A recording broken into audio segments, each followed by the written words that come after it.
Hey, it's Nick. Welcome to Phu Quoc in Vietnam. This is my first ever travel video, so let's see how it goes.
So I just wanted to quickly share why I'm doing these videos.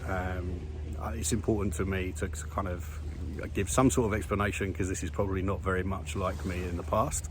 I think number one reason is for me. It's for a record, for memories, and you know, it's something I decided I wanted to do before I came, and I put a bit of research and prep into.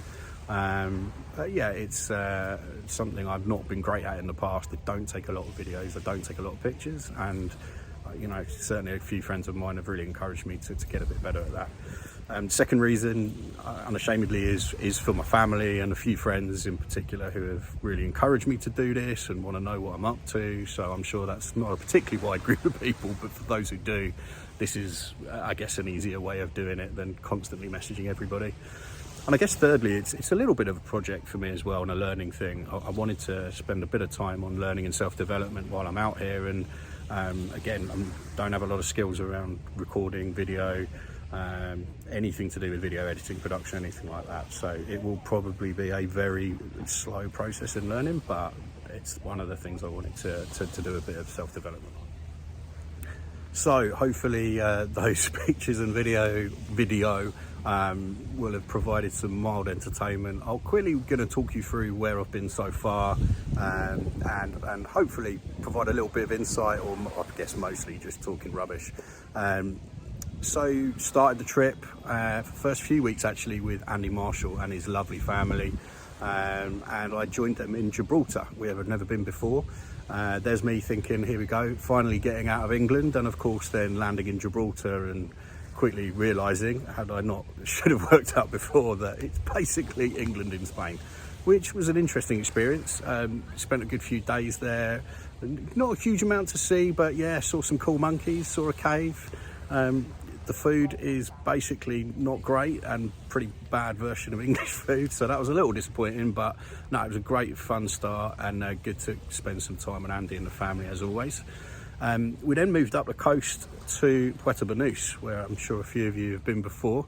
I think it's where a lot of the social media stars end up in the summer, and there's certainly only one reason really why Andy and his daughter Izzy wanted to go there, and that was the cars, hence the pictures in the reel. I have no idea what any of them are. I know one of them was worth about 3.5 million, so I'm sure you'll have worked out which one that is. But yeah, I've been a few times to Banús, mostly to play golf.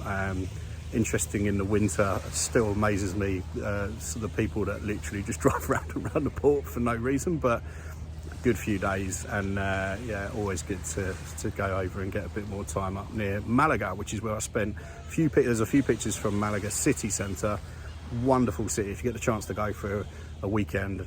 It's really worth the trip. Wonderful port, wonderful beach, really good food. I was kind of my first little bit of Spanish food, because to be blunt, Banús isn't great for that either. But yeah, really loved a couple of days there, and then on to probably my second favourite city in the world after London, Barcelona. And a lovely 3-4 days there. The food, the market, just walked. Loved that place. I know a lot of my colleagues and friends have been there a number of times, but yeah, Barca's great. But anyway, just get Europe out of the way. You want to hear about Asia. So landed into Ho Chi Minh. What an absolutely crazy place. I've been to Bangkok once before, didn't like it, to be honest, and it was for pretty much all the same reasons. I really only did 2 things in Ho Chi Minh. I did a walk on myself on the first day, which was okay, but I came back and had an unbelievable migraine, probably the worst I've ever had, and I swear it's from all the fumes from the traffic and the bikes. Very funny story, well, funny to me anyway. Crossing the road, I thought I was good at crossing roads coming from London, but honestly out there it's just insane, and I'm stood waiting for cars and bikes to go by. There must have been a child of 6, 7 with a selling some wares, I'm not really sure, but he whilst I'm stood there looking like a lemon, he literally skipped in and out of about 20 bikes across the road, and yeah, made me feel like an absolute amateur, so that gave me a good tickle. And then the second thing I did was a food tour with a local, and that was wonderful. I put a few pictures in the reel. Just really felt like I got to experience this kind of proper food in the capital. I can post a list of what I ate if anyone's interested, but yeah, loved doing that.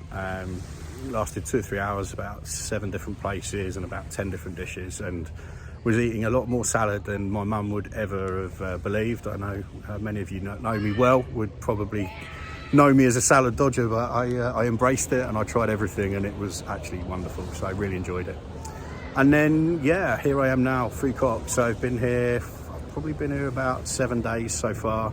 I'll be honest, I've treated this as a bit like a holiday within a holiday, so I've really enjoyed just relaxing. You can see the scenery behind me, so I've been staying at this resort for the last 4 or 5 days right on the beachfront. It's just been fantastic. I've got a couple of activity days booked in the next few days before I leave for Thailand, including I think the world's longest cable car, which is about 4 or 5 kilometres I believe, and some beaches on the south of the island, and then also a starfish beach, which I'm looking forward to seeing as well. But yeah, this has just been really cool. It's a little island kind of off Vietnam, close to Cambodia.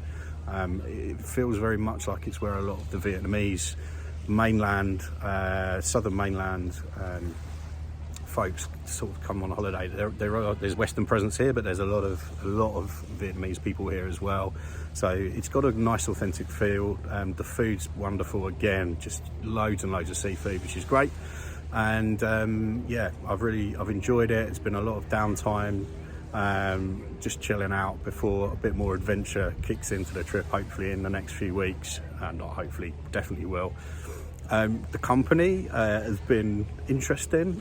It's not been too fruitful or prevalent, to be honest, but that's okay. I've really actually enjoyed having some peace, having some downtime to myself, a lot of reading, watched a few interesting things, and yeah, I've been trying to just acclimatise to the sweltering temperatures, which I'm getting there on, but again, for those of you know me, yeah, high temperatures aren't always my best. So yeah, enjoyed my time here, but also really looking forward to moving on to Thailand next week. So I want to give a few quick hellos and shout outs. So first and almost most importantly is the family, and at the top of the list is always mum. So hello mum, I'm doing all right, I'm still well, still standing, don't worry. The lads, the golf lads who don't play golf, thank you lads for listening to me waffling on most days. All the work colleagues, thank you for the messages, especially a few of you, Ellis in particular, but a lot of good chats for you mate, thank you. Stu, Charlotte and Clarissa, Hayley, yeah, Leaves, and Sean, thank you very much. The two Sarahs, Sarah Shields, Sarah Mayer, thank you for your messages and for your support. The Marshall family, of course, and Nicola, who Nicola and his wife must have asked me about 27,000 times when we're together how I was going to keep everyone updated. So here you go, Nikki, this is for you. And lots of other people. I apologise, I'm not going to remember everyone, but yeah, thank you for watching. If you have, if you've got any ideas or suggestions on how I improve and get better at doing this, please do tell me. And also, I love getting messages off anyone on any platform while I'm out here. Obviously, I do intend on being a bit more sociable and meeting some people while I'm here, but in between, it's lovely to get the message from home and hear that you're all doing well. Thanks very much, lots of love, and I'll see you soon. God, I know I said I forget people, but Ross Main, I'm really sorry, dude. Thanks for all the good chats. Keep going. Love you loads, buddy. See you soon. Bye.